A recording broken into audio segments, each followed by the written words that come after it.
Hello everybody and welcome to Storm Reads, and today is day 20 of Vlogmas.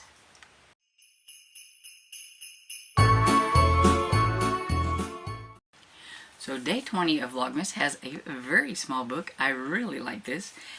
And you'll also get my thoughts on Spy Schools Goes Wild by Stuart Gibbs. So, I'm pretty sure, I think I know what this one is, and I've been waiting for this one to come up through like the whole entire time, and it's number 20. I'm really excited to try this one, so that was a reason for putting it on here. And so this one would be The Deadbeat by Robert Bloch, and this is the author of Psycho, and so I've read Psycho, I enjoyed Psycho, and so I'm really curious to see what another book by this author would be like, because I've never read another, so I'm excited about this one. And so this says, well, it just has a lot of praise for Psycho. If Psycho chilled your blood, this one will freeze it solid. The chills are expertly handled by the master craftsman. It's comparable quality to Psycho, and another Sub-Zero chiller by the author of Psycho. So, I don't know. Maybe if I go look it up, it will let me know on Goodreads. I'll be right back. There's nothing on Goodreads either, so it does say, should leave you glass-eyed at the end of one breathless reading and everything. So I guess we'll be going into this one kind of blind and seeing what it's about, because I don't have a clue. It was 60 cents when it first came out, and this is a Popular Library edition from 1960. So it's in really decent condition for its age, so I like that. And so we'll see whenever I get to it. And so now I'm going to talk about Spy School Goes Wild by Stuart Gibbs. So this is the 11th or 12th. I should probably look these things up beforehand. But anyway, it's the latest book that just came out this year from Stuart Gibbs, and I absolutely love the Spy School series. I'm pretty sure you've heard me talk about it time and time again. And there's not a lot I can say about this without spoiling too much of the actual series.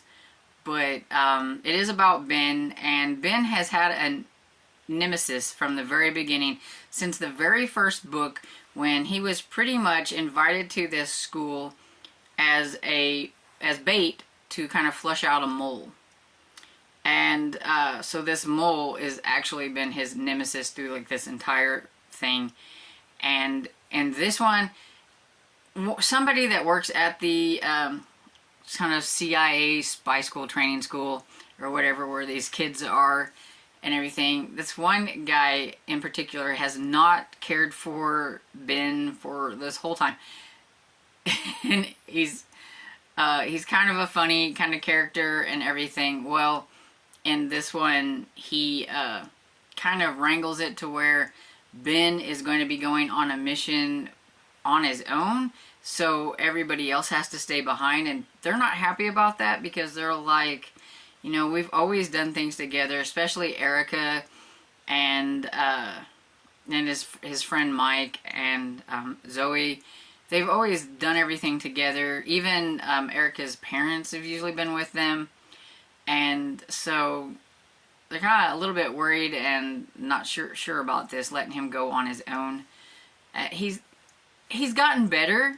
He's definitely grown as a character in the spy school and everything as it was when he was first there. Because at first there, he had no clue what he was doing and everything. But he has gotten better. And this kind of proves that him getting to be kind of on his own, because some things happen and he finds out that he is actually being traded to a bad guy and all that kind of stuff. He was being set up and he's out on his own, but they end up getting away, and he ends up being stuck with his nemesis for most of the time.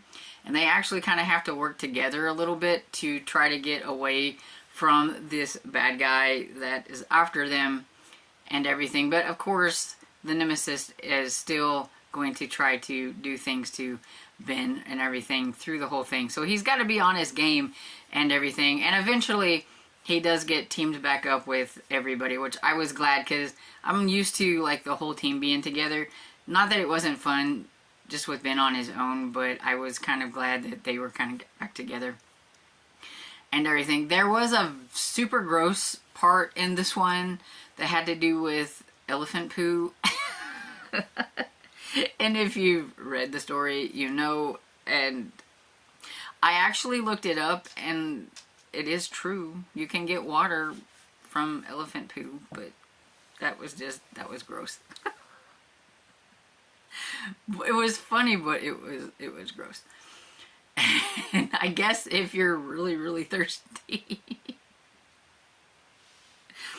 But yeah, it had a lot of fun parts in it. It's still my favorite Stuart Gibbs series.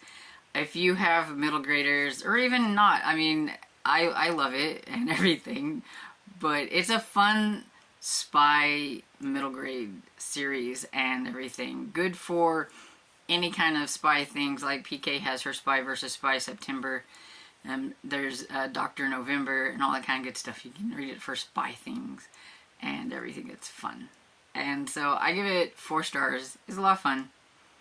And I think there's another one coming out next year. At least I hope there's going to be. I seen sort of a coming soon, but there's like no information. So I'm hoping it's going to be coming out. Because it does leave you at the end with, they do these like redacted like letters or whatever. So you don't even get to know like half of what's going on and stuff. Kind of let you know that there's something coming up. So I'm hoping that means there's going to be another one, because I really do like this series. And so yeah, that's all I have for today. So let me know if you've read Spy School, if you've enjoyed it. And if you've ever read The Deadbeat, let me know what you thought about it. Or if you've read any other books by Robert Bloch. Like I said, I've only read Psycho, which I enjoyed, so I am excited to get to this one. And it's super short. I like that. Anyway, so I hope you enjoyed this video, and if you did, please give it a thumbs up and subscribe, and I will see you all in the next video. Bye!